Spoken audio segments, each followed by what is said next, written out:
Welcome back to Fit with Mitch. I'm strength and conditioning coach for the Belleville Senators, Mitch Freeburn.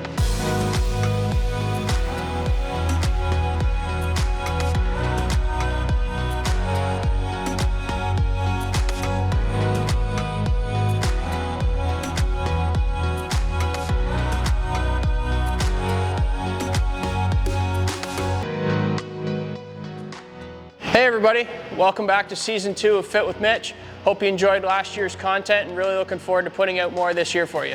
Last summer we primarily focused on individual mobility drills, singular exercises, simple content for the viewers to digest. This summer I want to build on what we created last year and start introducing larger concepts, give more talking points, and start to converse more about how we actually construct programs and planning in the gym in Belleville. Most of our players are starting to get back into the gym, starting their off-season prep to prepare for the next season.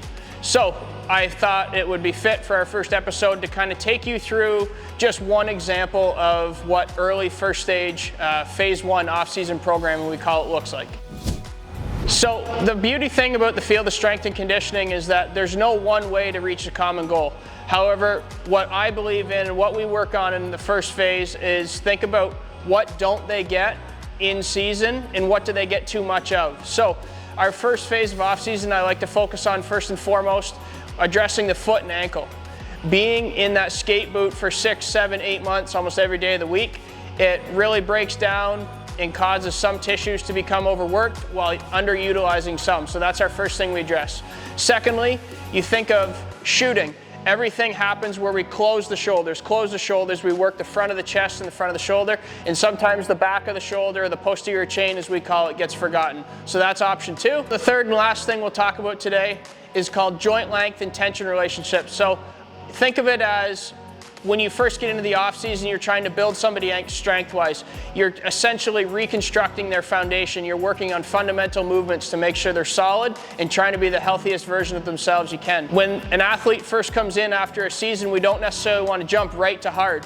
Think of it as a pyramid metaphor. If you start to build on top of a crumbly foundation, you're not going to have a very sturdy or wholesome product. So by starting with addressing the ankle, addressing the posterior shoulder, and then working with isometrics, focusing on joint length and constant muscle tension, we can reconstruct that foundation and put the player in a really good spot in their first phase of programming. So one of the beauties and the most common thing with the hockey player is obviously strapping on skate boots every day. The things players can do on their edges and using the skates produce some incredible speeds and forces. However, relating back to today's episode, what does it do to our ankle? Being strapped in this skate boot, skates are very, very stiff. If you think of the body, the ankle is one of the more mobile joints, so think about walking, think about doing anything athletic. Being strapped into this skate boot, you're naturally going to lose a little bit of that athleticism and that natural range of motion. Now, you're probably asking, what does that look like when the players are off the ice? For example, a player doing a squat, you'll notice they lose that dorsiflexion, causing the heels to elevate up off the ground as we squat into that deeper range of motion. How do we restore that? Honestly, 1, it comes from time being out of the skate boot, and then 2, working the musculature around the ankle, stretching the calf, and then working muscles that are underused as a result of that skate boot, such as tibialis anterior, which helps really pull that toe up towards that foot. Transitioning into our second point that we like to emphasize. So I want to give you a practical example. So I have a hockey stick here to help demonstrate.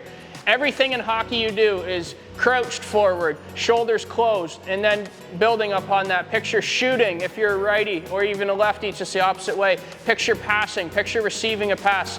Everything you're doing, the shoulders are so closed, we call it internal rotation. When someone becomes chronically internally rotated, we can get a plethora of symptoms and presentations, but one thing we can get is an impingement. We naturally reduce that range of motion, which then can cause issues, and they have to work with the medical staff. So now transitioning into the off season, what does that look like? How do we address it? We like to work the posterior chain, or as other people know as the back. What does that look like? There's a multitude of different exercises and methodologies that we can pick based on what we need, but essentially it boils down to anything pulling that challenges the muscles in the back. What we're essentially trying to do is we're trying to externally rotate those shoulders, broaden that chest, and then restore those natural kinematics, which gives us more range of motion to move that shoulder rather than being closed down, and then we're naturally stuck.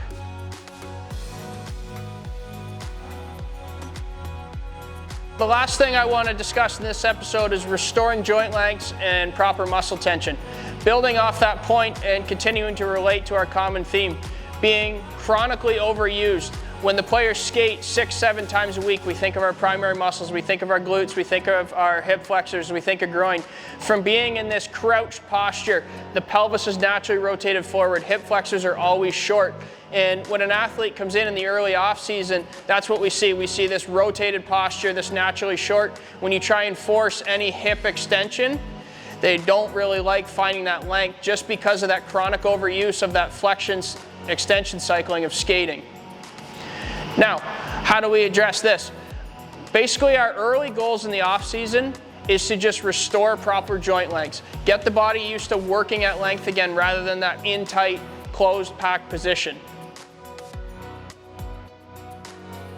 At the start of the episode and throughout, we discussed how the chronic overuse nature, whether it be skating or shooting, and what it does to the body. Early on in the off season, our players have 4 or 5 months, depending on when they start with us, to start to build themselves back up. So addressing these 3 things, starting with foot and the ankle, working on that posterior chain, that posterior shoulder strength, and then finally finishing with some joint length and some constant tension. It helps the body restore back to its neutral function. We roll these shoulders back. We allow the hips to relax a little bit. We're not as forward, we're not as crunched. And again, it all relates to, we're starting back at the base of that pyramid. We're trying to lay the foundation to give our players a strong base, which then we can build up upon as the summer progresses into July, August, which then gives them the outputs, the power, the strength that ultimately finds them success on the ice. Hope you learned something from this week, and stay tuned until next week to see where our players will progress to next.